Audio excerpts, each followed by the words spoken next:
আগামী বাংলাদেশ হবে ভারতের দালাল মুক্ত বাংলাদেশ। আগামী বাংলাদেশ হবে আধিপত্যবাদ মুক্ত বাংলাদেশ। মানবতা বিরোধী অপরাধের মামলায় মৃত্যুদণ্ডপ্রাপ্ত জামায়াত নেতা এটিএম আজহারুল ইসলামকে খালাস দিয়েছেন আপিল বিভাগ। মঙ্গলবার প্রধান বিচারপতি ডক্টর সৈয়দ রেফাত আহমেদের নেতৃত্বাধীন 7 সদস্যের বেঞ্চ এই রায় ঘোষণা করেন। আজকে মহামান্য এপিলেট ডিভিশন আজ এটিএম আজহারুল ইসলামকে বেকসুর খালাস দিয়েছে। রায় ঘোষণার পর জামায়াতের আইনজীবী অ্যাডভোকেট শিশির মনির বলেন, এখন থেকে এটিএম আজহার অপরাধ মুক্ত। এই রায়ের মাধ্যমে সত্যের বিজয় এবং মিথ্যা পরাজিত হয়েছে। জামায়াত এবং বিএনপির 6 জনের মৃত্যুদণ্ড কার্যকর করা হয়েছে। অন্ততপক্ষে 5 জন জেরেই মৃত্যুবরণ করেছেন।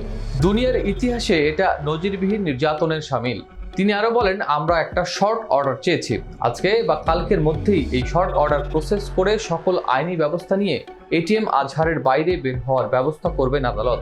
রায়ের প্রক্রিয়ায় জামায়াত ইসলামের নায়েবে আমির ডক্টর সৈয়দ আব্দুল্লাহ তাহের জানান, কুরআনে বলা হয়েছে সত্যের বিজয় হবে এবং মিথ্যার পতন অবশ্যম্ভাবী।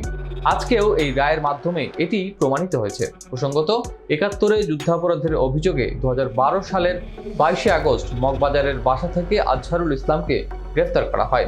মুক্তিযুদ্ধের সময় মানবতা বিরোধী অপরাধের মামলায় 2014 সালের 30 ডিসেম্বর আজহারুল ইসলামকে মৃত্যুদণ্ড দেয় আন্তর্জাতিক অপরাধ ট্রাইব্যুনাল। ওই রায়ের বিরুদ্ধে 2015 সালের 28 জানুয়ারি আপিল করেন আজহারুল ইসলাম। শুনানি শেষে 2019 সালের 31 অক্টোবর আপিল বিভাগ মৃত্যুদণ্ড বহাল রাখে। 2020 সালের 15ই মার্চ আপিল বিভাগের পূর্ণাঙ্গ রায় প্রকাশিত হয়। এরপর তা পুনর্বিবেচনা চেয়ে ওই বছরের 19 জুলাই আপিল বিভাগে আবেদন করেন আজহারুল ইসলাম। গত 26 ফেব্রুয়ারি আপিল বিভাগ রিভিউ শুনে ফের আপিল শুনানির সিদ্ধান্ত নেয়।